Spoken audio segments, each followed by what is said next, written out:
What's going on, YouTube? It's your boy LexThomas21 back here for another quick movie with you guys. Well, it might not be quick because we might be talking about this for a minute. We're going to do a review on The Dark Knight, the Christopher Nolan film starring Christian Bale, Michael Caine, Morgan Freeman. What's the actress name who played Katie Holmes? Maggie Gyllenhaal. I'm like, damn, what was her name? Gary Oldman. She played Rachel Dawes. You're right, Rachel Dawes, right? Heath Ledger. Yeah, this is an amazing film. We're also going to be talking about spoilers, so if you haven't seen the movie, I understand where the fuck you been, because the movie been out for almost about 10 years now. Go ahead and check out the movie before you watch this review, man. Let's get into this, man. What you think, man? We already know this is like one of our favorite movies of all time, man. We want to be biased as fuck over this movie. Best superhero movie ever. Yeah, people have a big debate if this is better than, or this movie compared to the Avengers. When I hate that comparison because of totally you can't compare two them. different movies. It's like comparing apples and lettuce. Like, yeah, exactly. I'd rather compare this to Winter Soldier, because those kind of like they're superhero films, but they're based in realism. Yeah, and they're different genres. Like this is basically a criminal, a crime thriller. A crime thriller mixed in with Batman. And I love that aspect of it. Let's get into favorite scenes. What's your favorite scenes, man? It's hard to pick, man. Right. I guess the scene that I told you about before, when we were doing a re-release at the theater. Right. And Joker walks in, and he said, "I'm gonna make this pencil disappear," and bam, it's gone. Like, people went nuts. I believe it. People went nuts. And it makes me upset. I wish I would have went to those. Which theater was you? What theater? Shaker Square. Shaker. I wish I would have went to the re-release. I think AMC did the exact same thing or something like that. They released did. Each one before Dark Knight Rises. And that's one of my favorite scenes. But it's another scene with Joker is the beginning scene, the bank heist scene. Is you don't see Joker throughout the entire movie, but you know he's behind it. And literally everyone is picking each other off. Everyone's like, "You and your friends are dead." Like all the people are dying. And I love the ending when the guy coming with the bus. He's like, "Where are the rest of the guys?" He just kills him like, "F you, dude." I love the cameo. I don't know the actor's name, but the actor who he puts the thing in the mouth. William Fichtner. Yeah, I love that cameo because he's awesome. He's awesome. He just, I remember I saw him like, why is he in here? Like, why is he in that scene? But I'm like, it's just an excellent cameo. The Joker just tells him like, he's like, most criminals believe in things. What do you believe in? He's like, I believe in whatever doesn't kill you simply makes you stranger. I'm like, that's a perfect line because it makes sense. Because you got to think the Joker's been through a lot. So whatever he's been through, it just made him more crazier. Right. Now, what do you think about the casting of Heath Ledger? I know was you for it when you first saw it or no? I had no feelings about it. When I first saw it, I was like, the guy from 10 Things I Hate About You. Yeah, that's what everyone said. Everyone said the exact same thing. But I was like, he's done other stuff that I haven't seen, so I'm not gonna make any judgment. But he broke the internet pretty much. Everybody lost their minds. Same thing with the Ben Affleck thing. Yeah. I feel the same way. I had no feelings about it. I liked Heath Ledger at the time. I seen some movies and he was in the big ones I seen was of course Monster Ball. I seen him in The Patriot. And I had no feelings about it. Even when they first released the photos, it was like he was like happy-go-lucky type Joker. He was smiling and stuff like that. But what really sold me was the first trailer when they showed the way he looked and like the lighting that his face was in. Like he looked scarier than the pictures. Right. And like the lines he was saying, like the "Why so serious" line and stuff like that. Like, oh, we got a good Joker right here. We got an insane Joker that we wanted, not like Jack Nicholson Joker. Right. And I loved every single moment. I think Christian Bale did an amazing job as Batman and Bruce Wayne in this movie. The way he played off the whole with Rachel Dawes, how he was trying to like hold back because of Harvey Dent being there and stuff like that. Yeah. I understand like the way Christian Bale played. He played like it was hurting him because the one scene where they're sitting at the table and they're talking about Batman, the way he looked, he was just looked like he was holding back so much, because he couldn't really do anything because she's with him or whatever. Let's get into Harvey Dent. What you think of Harvey Dent, man? Harvey Dent was excellent. I love Aaron Eckhart. When I heard he was cast, I was like, that is perfect. Casting. That's perfect. The only thing I really seen him at the time was the core. I saw. That's the only. At the time, I didn't know he wasn't. I saw the core. I'm like, that's him. I knew I've seen him off something, and that's the only one I've seen him off. I saw him in this. I'm like, why does he? I'm upset that he doesn't get more roles. Like I know he's in London Has Fallen and Olympus Has Fallen, but I wish he would get more roles because he's an excellent actor. He's excellent. He did amazing he's amazing as Two-Face because you could tell that he was on the verge of going crazy. Even certain scenes where he was interrogating the one guy that worked for the Joker. Yeah. Like he was really getting crazy. You could tell he was on the verge of becoming mad because everything's going through within the city. And stuff. That scene confirmed that they were going off of the Long Halloween. Right. So I was like, okay, I see what they're doing now. And I really thought that he was gonna get his own movie. Oh, Two-Face? Yeah, I thought they were just gonna like have his origin and then have him be in another movie. And like you pointed out, it seemed like the movie had ended when he blew up in the factory. Yeah. And then there's another 45 minutes to the movie. Yeah. I'm like, oh man, this is awesome. And then maybe, cause remember at the time, I don't think they was doing part 2s, part 1s at the time. Maybe they should have done that. They should have did that. Should have been part 2. They should have like cut it right there and like to be continued. You know, next year you see the next part. But I think at the time they wasn't doing part 2s and stuff like that. I'm actually glad that they did it the way they did it because anything that when people refer to things in a perfect number, they always refer to it in threes. Right, like trilogies. Yeah, in the trilogies. And just like what you said, the one scene where the whole chase with the semi-truck, I was thinking, oh, this is the end climax scene when I first saw it. I'm like, oh, this is the end. We're getting close to the end. But then I thought, hold on, he didn't blow up the hospital yet. That's the one thing that got me. So he didn't blow up the hospital. We didn't see a hospital. See, you pay a lot more attention to trailers than I do. Yeah. I didn't even think about that. Like nowadays, I go to the theater to see the trailers. When I notice certain things that doesn't happen, I pay attention to trailers a lot. Where I watch them over and over. Like the Civil War trailer, I just watched that like 3 times in a row, and I understand what I pinpoint at certain things. Yeah. And when certain things don't happen in the movie, I know I'm like, this is not the end, or certain things didn't happen. We should do that next video. We should like analyze the trailer to see what's gonna happen. Oh yeah, that'd be nice. We should do that though. I can't think of nothing bad about this movie. I can't really think about anything terrible, any like nitpicks. Cause the only thing, and this is a nitpick, the only thing that bothered me a little bit, and I do mean a little bit, was the lisp of Christian Bale. That's the only thing that really was an ear sore. But other than that, I loved it. People want to talk about the growl. The voice. That's how he's supposed to sound. If you want to disguise your voice to sound like a different person, you have to sound like that. Batman is scary. He's intimidating. He's gruff. He's rough. He has to sound like that. If you don't like it, get over it. It's even more gruffer than the first film. Right. I watched them both back to back at one point in time. I'm like, oh, his voice does sound different than Dark Knight, but I think he does that on purpose. Right. He does that on purpose. He does that on purpose. Even on to get to the animated series, he talks way different than he does as Batman. If you really pay attention, it's not the same voice. He has a deeper voice when he plays Batman. He has a much lighter tone when he's Bruce Wayne. Right. And that's how it's supposed to be.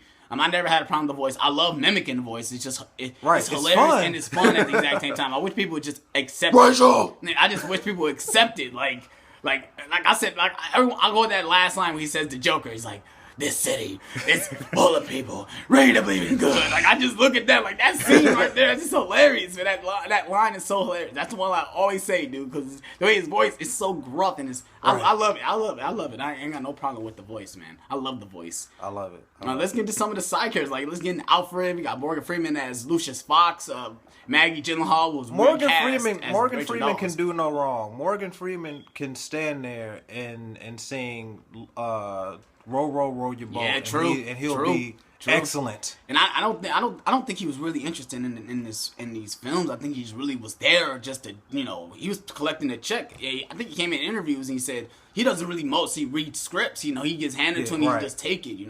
Right. But he sells it. Him and Michael Caine. These are very well established elder actors. Yes. So and they really sell it. You think that's because we need more actors like that. They act for the sake of acting. Right. Just like Jeremy Irons. Like you would think Jeremy Irons being in a Batman film, like he's been in a lot of biblical epics and but really it's so because he's Scar. Maybe he will do. Never mind. Maybe he will do a Batman film. He was Scar. Right. But, he's the monkey's uncle. Yeah. right. But because I think you're right about that. But just like Gary Oldman, he's been in a lot of things. But like I said, if he could do Harry Potter, he could be in Batman. That's one thing that sold me. Like when he played Sirius Black, you could be Commissioner Gordon in Dark Knight. Like that, it sold me, and I loved him in this movie. I love the way he played this character. He's a completely different person in every movie. He never plays the same type of character. More than once. I'll get into his character how I felt about him in The Dark Knight Rises, but this one I absolutely loved him in this movie. The way he played it, the way I love the certain scenes where it's like it's like it happens twice to him as well. When Batman's there and he disappears, then when he's there again, he tells Harvey Dent. He does that. He accepts it. He does that. You know, it's nothing big. I'm used to it now. I love that scene, man. I love that, man.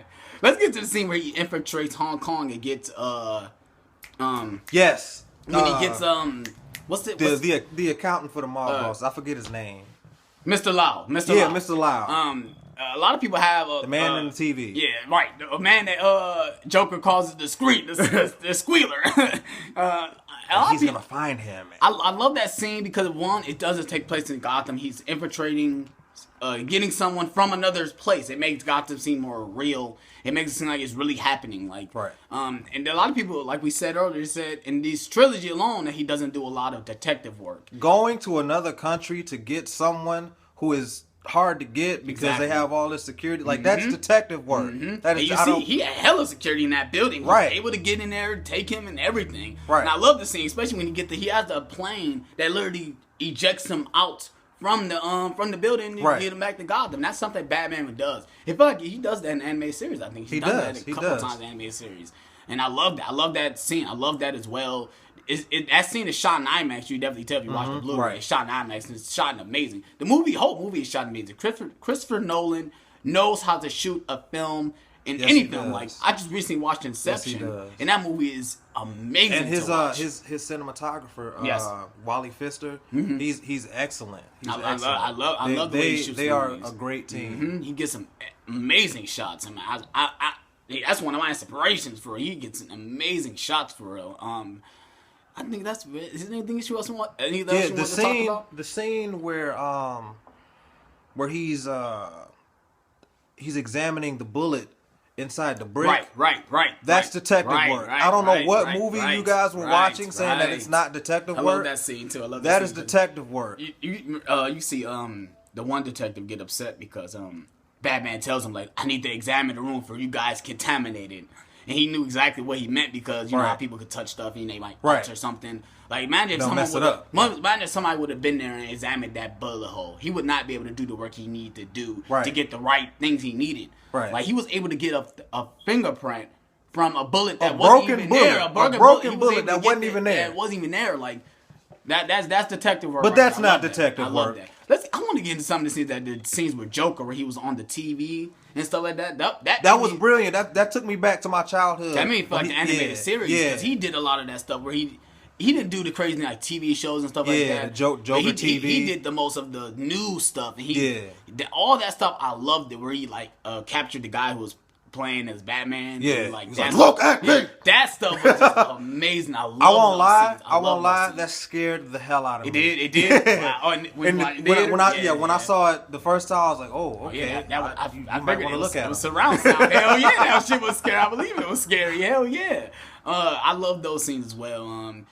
Let's get into the whole Heath Ledger death because I feel like without talking about that, I wouldn't do this justice. Right. I really think if he wouldn't have died, he would have been in Dark Knight Rises. And I think the reason why Christopher Nolan killed off Two-Face because he wanted to continue with the Joker story. Yeah. And that's why he kept him alive because I didn't think, he did not think he was going to pass. Yeah. So I think he was really waiting to do the next one with Joker. And maybe he was going to put in Bane and have Bane be a part of that as well. And have both of these monsters, corrupting Gotham. But since he died, right. Does that Dark Knight Rises the way Dark Knight Rises is? I think that he would have made an appearance in the Dark Knight Rises. I don't think he would have been a major character, villain, right? Because Christopher Nolan stated that he wanted to have a villain that was going to give him. That was going to give Batman a physical threat. Challenge, right. Yeah, he wanted. Bane's definitely that. Yeah, he wanted somebody that was going to beat him up. Right. And if anything, he would be a scene like he might go to one scene to him and talk to him in a cell or anything like that. But I would have loved that, but recasting would have been terrible. That would have been terrible. That would have been disrespectful, especially after he won the Oscar. Exactly. It makes me upset because we won't get another performance of Heath Ledger, but he did an amazing. He definitely deserved the Oscar for this role. Absolutely, I can't think of any other person in 2008 that was better than him in this movie. No, but he was a runaway. Mm-hmm. I couldn't see nobody's better than him in the supporting role. Yeah. But yeah. Is there anything else you want to talk about? And I give the movie 10 out of 10. I just think it's the perfect superhero film. It's a perfect movie as well. I give the movie 100 out of 10 because it's the best movie ever made. I just wish it was nominated for an Oscar. Like a real Oscar? Yeah, like for Best Picture. Because I was thinking in 2008, there was nothing else that was not as good. Didn't it win sound editing? It won some Oscars, but I mean, it should have been up there with Best Picture. It should have been up there with Best Picture because there's no way people look at this and not say that it's a great superhero film, but it's an astonishing film as well. Right. If you take Batman out of the equation, it is a great crime film. It's reminiscent of Martin Scorsese. Right. If you just take Batman out and just put him with a regular character, right? It's still a great movie. It's still an excellent movie, and I give Christopher Nolan a thumbs up for this, man. You did an astonishing job. You made Joker such a I think this movie made Joker a much interesting character than he already was. Right. I think people are more Joker crazy than anything now. There's a fan theory that Joker is the way he is because he's a Vietnam War vet. Really? That's the theory? Or not? Maybe not Vietnam. But he was a part of the war. Yeah, it might have been the Gulf War because Joker's young, so I think it was the Gulf War. Remember the other theory? You say he might be like a descendant from Ra's al Ghul as well. Like he's a part. They're all a part of the big plan that Ra's al Ghul Gotham. He like Ra's al Ghul planted the Joker in Gotham to create chaos, so Ra's al Ghul could swoop in or whatever, or bring in Bane to finish off the job. Right. And I remember you told me. That makes sense. That makes hella sense. I thought that was brilliant, but the only flaw I have with it is that nobody's gonna tell Joker. No one controls Joker. Yeah, no one controls him. No one controls him at all, man. But yeah, I think that's about it. We've been talking for about 20 minutes about that. I knew this was not going to be a short review because I absolutely love this movie. At a point in time, this was one of my favorite movies of all time. Like it changes. Like I say, Inception it's my favorite, or Dark Knight. It always changes. So like this is definitely my top 3, hands down. This is my top 1. It will never change. It is definitely in my top 3 though. But this is I'm signing out. My boy John, he does music. Go ahead and check out his Facebook, man. He does a lot of music things, man. Go ahead and check out my YouTube channel, LexThomas21. If you clicked on this video, then you know about my channel. And I'm out on this one, man. Hope you guys enjoyed this video. I'm my boy John. Stu. I'm Smooth J Stu on everything: Twitter, Instagram, except for Facebook. I'm John Stewart. Right. Just look me up. Yeah, man. Cleveland music all day. Cleveland music all day. Support Cleveland music, man. It's Cleveland music all day, man. We're trying to make our city even though we on the map, but trying to put it more on the map within other entertainment other than sports. Right, we are more than Cavs and Cavs. Yeah, more than Cavs, man. That's the one thing I don't like. But yeah, hope you guys enjoyed this video. Check out The Dark Knight. If you guys haven't seen The Dark Knight, I don't know. You guys must be living under a rock. Or you guys don't like chilling Batman. with Patrick. Or y'all don't like Batman. Or you don't like Batman. If you're not a Batman fan, then it makes sense. But if you're a big Batman fan, watch this. If you're not a Batman fan, go die. All right, I hope you guys enjoyed it. Please slap the like button. Please subscribe for more. And we're out on this one, you guys. Peace.